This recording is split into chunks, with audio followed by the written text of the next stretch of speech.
Hello, in today's video we got this 2012 Toyota Yaris with a loud squeal on startup, more so in cold weather. Which of course it wouldn't do it when I needed to, but at least it did it somewhat. Giving you an example of what it's doing. Well, normally the reason for that noise is that the belts get old and the rubber stretches over time, so they begin to slip and squeal, more so in cold weather when the rubber is stiffer. On this Toyota you will have to manually adjust the belt tension yourself, which is different from the spring-loaded automatic belt tensioners, which provide tension automatically and are more common nowadays. Well anyways, let's begin removing the old belt. First we'll need a 12mm socket or a wrench to loosen the adjuster bolt. We'll want to rotate it counterclockwise and loosen it a couple turns. Followed by the lower bolt, which will need a 14mm wrench preferably.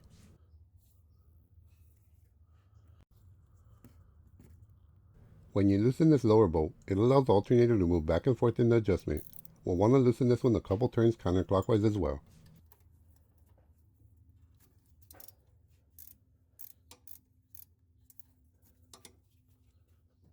Once we got them both loose, we should be able to slide the alternator inward and be able to remove the belt off the pulley.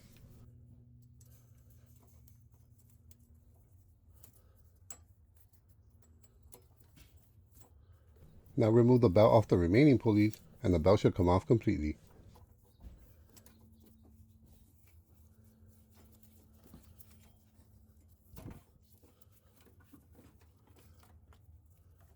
And the old belt is off.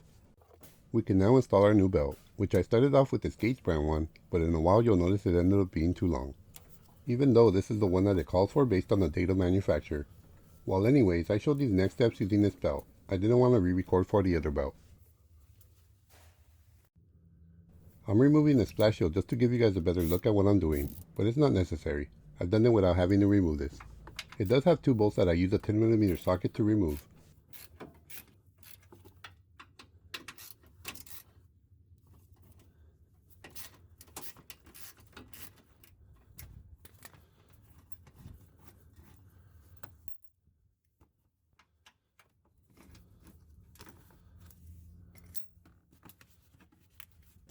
And once they're off, I pull the splash shield down.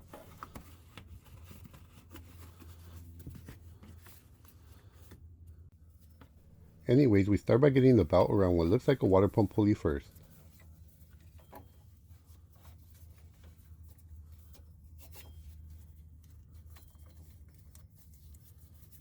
Then around the AC compressor, followed by the harmonic balancer.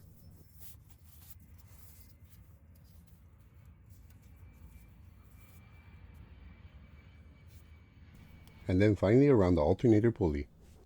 And here we can see how long this first belt ended up being. Even though this is before pulling it, it shouldn't be this long. So I ended up getting this Toyota belt instead, and here we can see the difference of how much shorter it is. Once the belt's on, we pull the alternator back, removing most of the slack off of the belt. To remove the remaining slack off of the belt, I'm going to use a pry bar, but you'll want to be careful. What I do is you'll want to have the pry bar prying here against this mount to avoid damaging anything. You'll also want the flat part of the pry bar to lay against the solid part of the alternator so you'll avoid possibly breaking off one of the fins. Once we're ready, we put the pry bar in position and then pry it.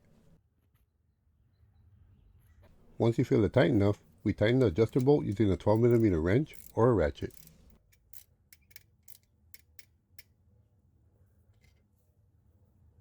Well, that should hold it for now while we tighten the second bolt using a 14mm wrench.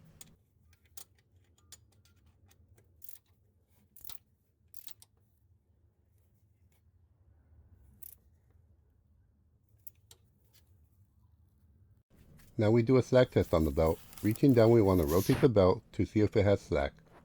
If we can rotate it about 90 degrees, it should be perfect. If it rotates more than 90, it's too loose. If it rotates less than 90, then it may be too tight. And this one's just about right.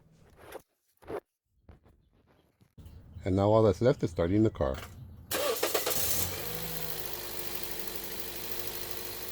Well, that definitely sounds better, and it shouldn't have that nasty squeal in the cold anymore.